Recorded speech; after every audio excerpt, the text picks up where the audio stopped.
አታ መስቀሎችን ነው የምታዩት። አሁን እንግዲህ መስቀሎቹን የማየት ፕሮግራማችን ይጀምር። እንግዲህ እንደምታዩት ቅድም ከመግቢያ ጀምሮ እንደነገርኳችሁ በጣም ብዙ መስቀሎች ናቸው ያሉት። ይሄ መግቢያ ላይ ማሳያችሁ ገና መግቢያ ላይ ያያችሁት ገና ጥቂቶቹን ነው። በሚያስገርም መልኩ የመስቀል ክምሮችን ነው የምትመለከቱት። ከዛ በኋላ እንግዲህ አሁን የምታያቸው ቅርብ ጊዜ ደግሞ አሁንም ሰዎች እየመጡ ጎብኚዎች በተለይ ይመጡና መስቀል ያስቀምጣሉ ምናምን። በዛ ጊዜ እንግዲህ ሲገኝ ቦታው ሲቆጠር ከ200 ሺህ በላይ ነበር። እንግዲህ አሁን ላይ ያለውን ቁጥር ያው ራሳቸው ይጠሩትና እዚህ ጋርም ይኸውና 1993 ይላል። ይሄ እንግዲህ ሶቪየት የፈራረሰችበት አጋጣሚ ነው ማለት ነው። ነፃ ነው፣ ማንኛውም ሰው ገብቶ መጎብኘት ይችላል ማለት ነውና በአጠቃላይ የመቃብር ስፍራ የሚመስል ሴንስ ሰጥተውታል፣ ግን አይደለም። በስማ በተለያየ ነገር ነው መስቀሉን የሰሩት። ከዛ በኋላ እንዲህ ነው ያላችሁ ልክ እንትን ሲሉ ምናምን ይመጡና እዚህ አሁን እነዚህ በቅርብ ነው ይመጡ በ2005 እሺ፣ ስማቸውን እየጻፉ እንደ ስዕል አድህኖ ምናምን ያስቀምጣሉ ያላችሁ። እዚህ ጋር አሁን ስዕል አድህኖ አስቀምጣው እና ምንድነው የሚባለው? ይሄ የመስቀሉ ተራራ ይባላል። የመስቀሉ ተራራ ነው የሚባለው።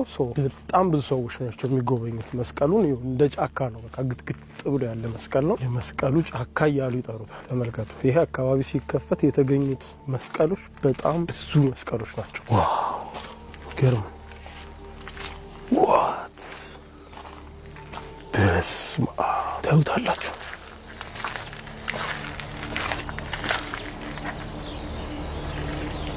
በስማ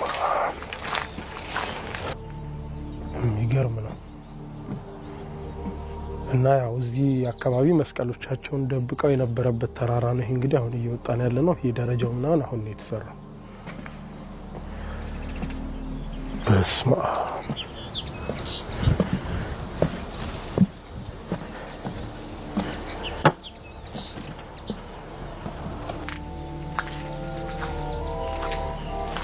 የሚገርም ነው።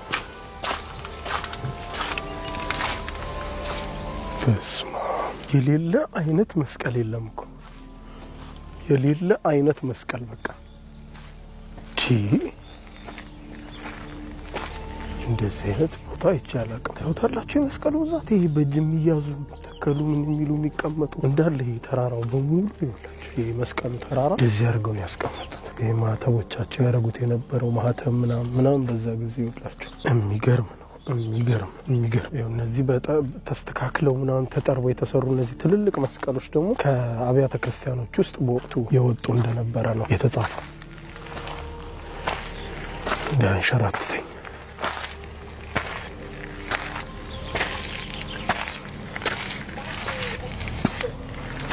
ሙሉ ተራራ ይኸውላችሁ። ተራራው ላይ ወጣ አናቱ ላይ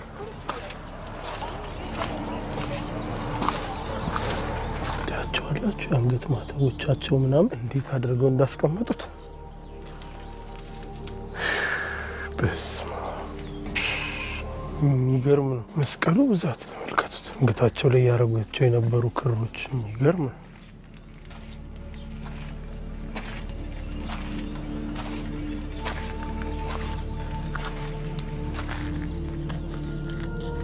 የእምነት ጽናት ጥንካሬ። እንግዲህ ታሪኩን እንዳየሁት ፈጽሞ እንዳይቃጠልባቸው መስቀላቸው ስላሰቡ ነው። አንድ ቦታ እንደምታዩት የአንገት ማህተብ፣ ቤተክርስቲያን ጉልላት ላይ የነበሩ መስቀሎችን ምናምን በአጠቃላይ መስቀሉን ሲያቃጥልባቸው አይተው በቃ እንትን እንዳይሉ እንዳያማቸው ስለፈሩ ነው በአንድ ቦታ የሰበሰቧቸው። እንደዚህ እንደምታዩት ዋው!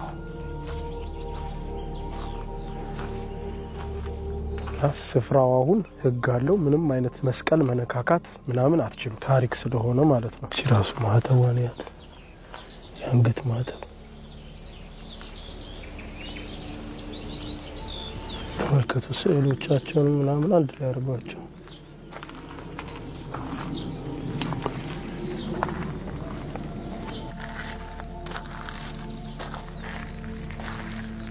የሚደንቅ ጽናት ነው የነበራቸው። እውነት ለመናገር በስማ ይሄ ጌታ ኢየሱስ ክርስቶስ ተሰቅሎ የሚያሳይ ሐውልት ነው እንደምታዩት። በሐውልቱ ላይ ምንም አልተጻፈም። ያው የሚያመለክተው ይሄንን ነው። ይሄም እንግዲህ የመስቀሉ ተራራ ይባላል ማለት ነው። ታሪኩ እንግዲህ የነገርኳችሁ ነው። በአካባቢው የሚነገርለት ስለ ቦታው ያለው ታሪክ ማለት ነው። የሚገርም ነው። ከዛ በኋላ እንደነገርኳችሁ ብዙ ሰዎች መስቀል እያደረጉ ማስታወሻ ያስቀምጣሉ። በአካባቢው ባለው አሁን ባለው ልምድ መሰረት የተለያዩ ባለስልጣኖች ምናምን መንግስታትም እዚህ መስቀሎችን በማስቀመጥ የራሳቸውን እንትን ያስቀምጣሉ፣ መልእክቶቻቸውን ጽፈው ያስቀምጣሉ ማለት ነው። እና አብዛኛው እንግዲህ በእንግሊዝኛ ቋንቋ የለም ማለት የለም በሚባል ደረጃ ነው፣ አንዳንዱ ብቻ ነው እንጂ አብዛኛው የአርመን አሉ፣ የዚያው ሀገር የራሳቸው የሊቱዌኒያ ቋንቋ አለ፣ ጀርመንኛ ምናምን ነው። ለምሳሌ እዚህ ላይ አሁን የዩክሬንና የዚህ ሀገር ባንዲራ አለ፣ የሊቱዌኒያ ባንዲራ ማለት ነው እንደምታዩት። ይሄ ደግሞ ፖርቹጊዝ ኤርፎርስ ይላል። ይሄው ኢንሃንስድ ኤር ፖሊሲንግ ይላል። 2021 የቆመ መስቀል ነው ማለት ነው።